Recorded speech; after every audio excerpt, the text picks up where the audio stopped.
कुठं चिंता नाही काय मग आता ते काय ते नैसर्गिक बरं ते आता काय हुंबलच झाली ना आमच्या पुढे भीती बरं ते प्रचंड संख्येने त्याच्यामुळे आम्हाला डोंगरावर मुक्काम केल्याशिवाय पर्यायच नाही. त्यांनी एकदा कंड आलता ना त्यांना आमच्यावर हल्ला नाही केला त्यांनी आमचे डोके फोडे पडीवर धुऱ्या करून ते बी तिकडं. मग आता मराठी आता सोपे नाहीत. आमच्या आई बहिणीला आणल्यावर आम्ही गप नसतो बसत.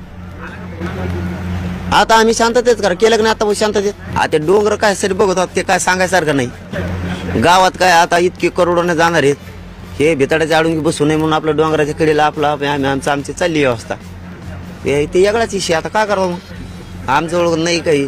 सगळ्या मुंबईतल्या जे महानगरपालिका आहेत जिल्ह्यातल्या ज्या महानगरपालिका आहेत त्यांनी सगळे टॉयलेट पुरवले पाहिजेत. आणि मुख्यमंत्र्याला गृहमंत्री साहेबाला फडणवीस साहेबांना विनंती की महानगरपालिकेच्या नगरपालिकेचे जे टॉयलेट आहेत ते आमच्या रॅलीत द्या सहकार्य करा. आमच्या कुठं चिंता नाही काय मग आता ते काय ते नैसर्गिक बरं ते आता काय हुंबलच झाली ना आमच्या पुढे भीती बरं ते प्रचंड संख्येने त्याच्यामुळे आम्हाला डोंगरावर मुक्काम केल्याशिवाय पर्यायच नाही.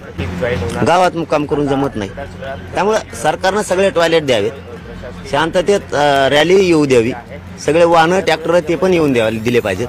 काय त्यांना काय आम्ही काय दगड आणलेले नाही त्यात काठ्या नाहीत काही नाहीत अन्नधान्य आमचे कपडे आहेत त्याच्यात शांततेत आम्हालाही बसून द्यावं. त्यांनी मराठे सोपे नाहीत. आमच्या आई बहिणींवर हल्ला केल्यावर आम्ही गप्प बसत नसतो. आम्ही शांततेत आंदोलन करत होतो मात्र आमच्यावर लाठीचार्ज आणि गोळीबार करण्यात आला. त्यामुळं आम्ही आता आक्रमक झालेलो आहे. मात्र आता तरीसुद्धा पुन्हा एकदा शांततेच्या मार्गानं आम्ही आंदोलन करणार आहोत आणि मुंबईकडे आगेकूच करणार आहोत असं वक्तव्य मराठा आरक्षण आंदोलनाचे नेते मनोज जरांगे पाटील यांनी केलं आहे. तुम्ही आता जाताना रस्त्याने अनेक डोंगराची तपासणी करताय अनेक शेतं बघताय ते कशासाठी असा प्रश्न पत्रकाराने विचारला असता ते काही आता सांगता येणार नाही किंवा सांगण्यासारखं नाही. कारण गावागावातून करोडोच्या संख्येनं मराठा समाज जो आहे तो मुंबईकडे येणार आहे. भिंतीच्या आड कुणी बसू नये त्यामुळं आपलं मोकळ्यात डोंगराच्या कडेला आम्ही आमची व्यवस्था लावतोय अशा प्रकारचं वक्तव्य मनोज जरांगे पाटील यांनी केलं आहे. मुंबई महापालिका असेल किंवा जिल्ह्यातील ज्या काही महानगरपालिका असेल त्यांनी सगळे टॉयलेट पुरवले पाहिजेत व्यवस्था केली पाहिजे.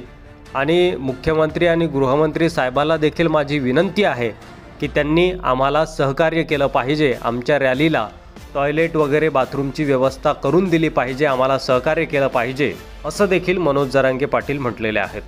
तुम्हाला खाण्यापिण्याची चिंता नाही तुम्हाला गाड्यांची चिंता नाही आहे तुम्हाला पेट्रोल डिझेलची चिंता नाही आहे तुम्हाला एकच चिंता आहे असा प्रश्न विचारल्यानंतर मनोज जरांगे पाटील देखील हसत हसत म्हणाले की सरकारला सुद्धा त्याचीच चिंता आहे. कारण मग हागावं कुठं. चिंता नाही तर काय करावं ते नैसर्गिक आहे. मराठे प्रचंड संख्येनं येणार आहेत आणि त्यामुळं मग आम्हाला डोंगरावर मुक्काम केल्याशिवाय पर्याय नाही असं देखील मनोज जरांगे पाटील म्हणाले.